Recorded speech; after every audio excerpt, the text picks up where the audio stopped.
జనన నాదంలో జలిపించిన పాదంలో జగము తలతరిస్తుంది, పదవి పలకరిస్తుంది. గజ్జ గల్లుమంటుంటే గుండె జల్లుమంటుంది, గజ్జ గల్లుమంటుంటే గుండె జల్లుమంటుంది. గుండె జల్లుమంటుంటే కవిత వెల్లువవుతుంది, గుండె జల్లుమంటుంటే కవిత వెల్లువవుతుంది. గజ్జ గల్లుమంటుంటే గుండె జల్లుమంటుంది.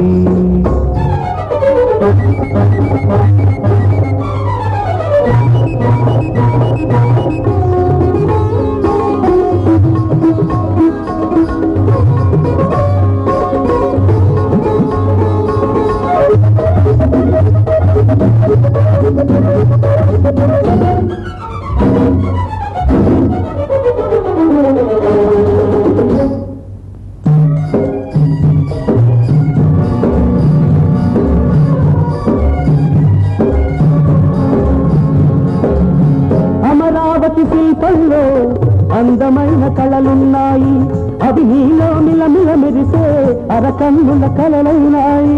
అమరావతి శిల్పంలో అందమైన కళలున్నాయి, అవి నీలో మిలమిల మెరిసే అరకన్నుల కళలైనాయి. నాగార్జున కొండ కోనలో నాట్యరాణి కృష్ణవేణి, నాగార్జున కొండ కోనలో నాట్యరాణి కృష్ణవేణి. నీ విరుపుల మెరుపులలో నీ పదారాణి. గజ్జ కల్లుమంటుంటే గుండె కల్లుమంటుంటే గుండె జల్లుమంటుంది.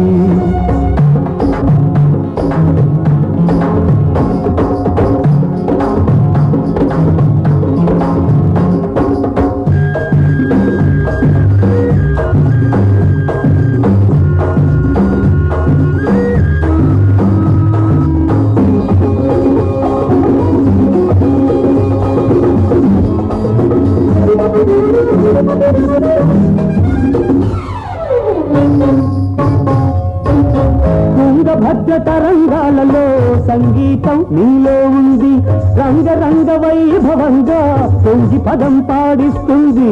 తుంగభద్ర తరంగాలలో సంగీతం నీలో ఉంది, రంగరంగ వైభవంగా పొంగి పదం పాడిస్తుంది. అచ్చ తెలుగు నుడికారల్లా మత్సలేని మమకారల్లా, అచ్చ తెలుగు నుడికారల్లా మత్సలేని మమకారంలో వచ్చినది కవితాగానం, నీవిచ్చిన ఆరవ ప్రాణం. గజ్జ గల్లుమంటుంటే గుండె జల్లుమంటుంది, గుండె జల్లుమంటుంటే కవిత వెల్లువవుతుంది. గజ్జ గల్లుమంటుంటే గుండె జల్లుమంటుంది.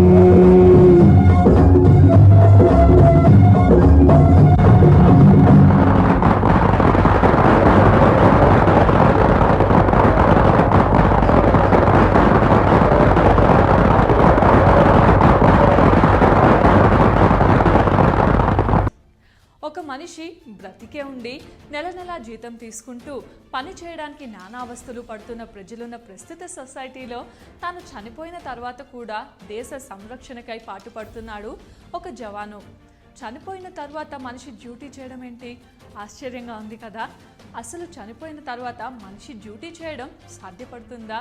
చనిపోయిన తర్వాత డ్యూటీ చేయడానికి అతను ఏమైనా దెయ్యమా లేక దేవుడా? ఇంతకీ అతను ఎవరు? ఎందుకు అతన్ని